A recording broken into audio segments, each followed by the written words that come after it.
So guys Cupid limited में ना एक चीज बार बार रिपीट हो रही है, इसका नाम है टेक्निकल कूल डाउन। 7 में आपका बार बार हिट होता है, जिसकी वजह से आपका एमएफआई बेरिश होने के बाद वापस से करेक्ट होता है और आपको फिर से शेयर में रैली देखने को मिलती है।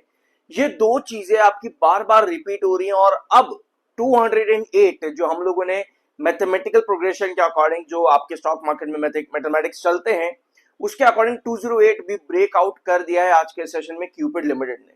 अब यहां से फर्दर क्या पॉसिबिलिटी बनती है और क्या मैं पॉइंट यहां पर डिस्कस कर रहा हूं आप लोगों के साथ में, उसको एक बार समझते हैं अगर आप पहली बार आए हो तो। ऑलराइट, एक छोटा सा क्लिप लेते हैं फिर हम आगे बढ़ेंगे।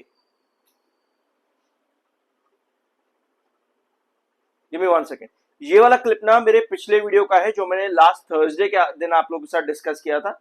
इसे एक बार सुनते हैं। काम करना चाहिए। शॉर्ट टर्म वॉलेटिलिटी में आज के दिन थोड़ी बहुत सेलिंग आपको यहाँ पर चार्ट पर नजर आ रही है। 197 पर आपका क्रूशियल बेस है जो कि 7 EMA भी है और 7 EMA पर अगर हिट होता है, वहां से वापस से बुलिश चार्ट बनता है तो आपको अगले वीक में फिर से 200 की तरफ जाता देखने को मिलेगा। ऑलराइट, इस वीडियो में थर्सडे के दिन हम लोगों ने डिस्कस किया था कि 197 आपका क्रूशियल बेस है, ठीक है।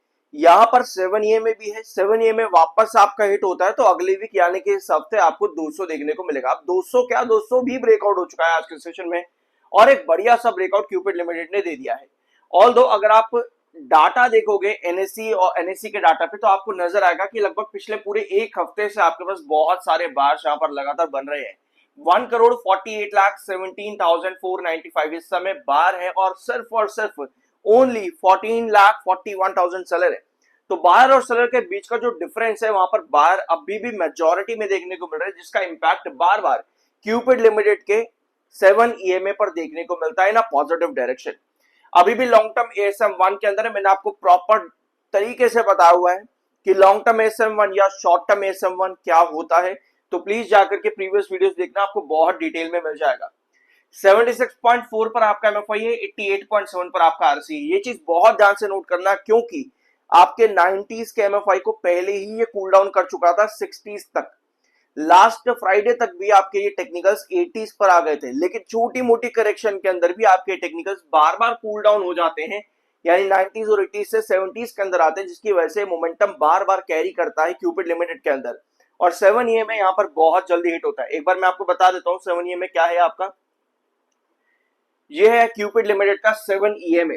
आप यहाँ पर अगर पूरी जितनी भी रैली स्क्रीन पर आपको यहाँ पर नजर आ रही है 22 जून से लेकर के आज की डेट तक की, आप देखो जब जब स्टॉक ने ब्रेकआउट दिया है 7 EMA पर पहले हिट हुआ है, उसके बाद नेक्स्ट ब्रेकआउट, यहां भी 7 EMA हिट हुआ, नेक्स्ट ब्रेकआउट यहां पर भी 7 EMA, यहां भी 7 EMA टच हुआ, इधर भी और लास्ट सेशन के अंदर भी, जिसके बाद में आज ये ब्रेकआउट, आज 1 आवर टाइम फ्रेम के अकॉर्डिंग अभी आपके पास दो कैंडल बन चुकी हैं। कुछ सेलर भी हैं इस कैंडल्स के अंदर, कुछ सेलर्स भी हैं। 210 को क्रॉस कर चुका है, यानी 208 जो हम लोगों ने आपके मैथमेटिकल स्टॉक मार्केटिंग मैथमेटिक्स के अकॉर्डिंग डिस्कस किया है, 208 आपका नेक्स्ट टारगेट बन सकता है। मतलब कि बड़ा टारगेट होगा 208, तो उसको भी आज के दिन ब्रेकआउट कर दिया, 210 पर हिट हो चुका है क्यूपिड लिमिटेड। ऑलराइट, ये है कुछ पोजीशन। लास्ट सेशन भी आपके पास हल्की सी करेक्शन थी, उसके थर्सडे के दिन भी आपके पास थोड़ी सी करेक्शन थी। दोनों सेशंस के अकॉर्डिंग आपका 7 EMA पर हिट हुआ है, आपका 7 EMA पर हिट हुआ और वहीं से ही वापस से ब्रेकआउट। देखो बार बार एक ही चीज रिपीट यहां पर हो रही है, चार्ट्स पर एक ही चीज, यानी कि बार कहीं ना कहीं यहां पर एक ही पोजीशन बनाते हैं। जैसे ही 7 EMA पर बेस लेता है, हिट होता है, वहीं से ही बार सबसे पहले एक्टिव होते हैं। तो आज के सेशन में 7 EMA के काफी ऊपर आया है। अब देखना यह है कि क्या यहां से थोड़ी बहुत सेलिंग और प्रॉफिट बुकिंग बना करके देगा, क्योंकि 7 EMA थोड़ा सा दूर यहां पर हो चुका है। ऑल्दो ये डेली टाइम फ्रेम के डेली ट्रेड के अकॉर्डिंग शिफ्ट भी होता है। तो देखना यह है कि कल सुबह तक अगले सेशन में यानी ट्यूसडे के दिन 7 EMA 194 पर जो इस समय है, ये कहां तक ऊपर शिफ्ट होगा। अगर शिफ्ट नहीं हो पाता यानी कि हमें थोड़ी बहुत सेलिंग और प्रॉफिट बुकिंग देखने को मिल सकती है, इसके चांसेस नजर आते हैं। अब एक पॉइंट मैं आपको और बताता हूं, सब्सक्राइब कर देना, I am NISM certified. Cupid limited ने रिटर्न्स बहुत बढ़िया दिए। मैंने आप लोग से एक पॉइंट और डिस्कस किया था, क्या ये कंपनी ना लॉन्ग रन और रिटर्न्स देगी, तो उसके लिए आपको क्या चीजें चाहिए होती है, कंपनी का बिजनेस। कंपनी ने अभी अपडेट दिया अपने Q1 को लेकर के कि हम और अपना जो है पार्टनरशिप्स बढ़ा रहे हैं। ये किसी भी कंपनी के लिए पॉजिटिव साइन होता है और इंडिकेट करता है कि अभी जो रैली बन चुकी है ये आगे और बनेगी। इसी चीज को इंडिकेट करता है कंपनी का बिजनेस। तो यस, अगर कंपनी इस तरह से बिजनेस ग्रो कर रही है तो जो ऑलरेडी रैली है वो भले ही आपको थोड़ी बहुत प्रॉफिट बुकिंग पर कभी भी देखने को मिल सकती है, but in a long run यहाँ पर चीजें स्टिल काफी अच्छी रहेंगी। ये पॉसिबिलिटी बनती है आपके क्वार्टरली रिजल्ट्स के ऊपर, जो कंपनी जिसका डाटा भी कंपनी ने रिसेंटली प्रोवाइड भी किया था। अगर आप लोगों ने नहीं देखा है, हम यहाँ पर एक बार थोड़ा सा डाटा डिस्कस कर लेता हूँ उस चीज का। कंपनी ने अपने क्वार्टर वन के रिवेन्यू की पॉसिबिलिटी बताई कि हम 150 करोड़ के आसपास का रिवेन्यू देंगे क्वार्टर वन में, यानी कि अभी आने वाला क्वार्टर। फाइनेंशियल ईयर 27 के अंदर कंपनी का टोटल गाइडेंस रहेगा अराउंड 660 करोड़ प्लस का, जो कि काफी बढ़िया है। Although growth percentage financial year basis पर गिर सकता है, बट अभी तो शुरुआत ही है क्वार्टरली रिजल्ट्स की। तो क्वार्टर वन कंपनी का 150 करोड़ अगर आता है तो एक अच्छा ग्रोथ है। इसके अलावा कंपनी ने अपनी पल्लवा जो है कंपनी की फैसिलिटी, वहां पर भी कंपनी ने ग्रोथ बताई है। इसके अलावा कंपनी के फॉरेन पार्टनर्स जैसे कि नीदरलैंड्स, वहां भी कंपनी अपनी global health care procurement position जो है स्ट्रांग कर रही है, वहां भी कंपनी की स्ट्रेंथ अच्छी चल रही है। कंपनी अपने पार्टनरशिप सप्लाई चेन के साथ लगातार बढ़ा रहे हैं। Long term supply agreements company के साइन हो चुके हैं नीदरलैंड और फॉरेन पार्टनर्स के साथ में। इंस्टीट्यूशनल बिजनेस कंपनी का अच्छी पकड़ रख रहा है, यहाँ पे स्ट्रांग है इंस्टीट्यूशनल बिजनेस। कंपनी का इंटरनेशनल टेंडर स्पैन भी यहाँ पर काफी अच्छा ज्यादा ग्रो कर रहा है ऑल ओवर ज्योग्राफी, मतलब कि ऑल ओवर ग्लोब में।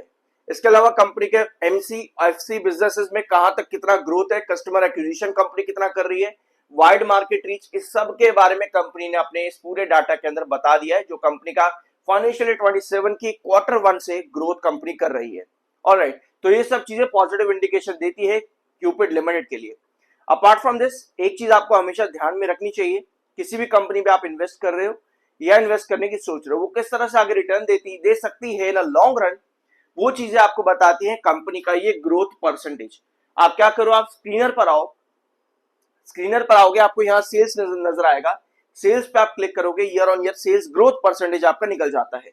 तो जो एनुअल ग्रोथ कंपनी दिखाती है हर क्वार्टर के अंदर, ये आपका लगातार क्वार्टर क्वार्टर क्वार्टर बढ़ते रहना चाहिए, ये एनुअल ग्रोथ होता है।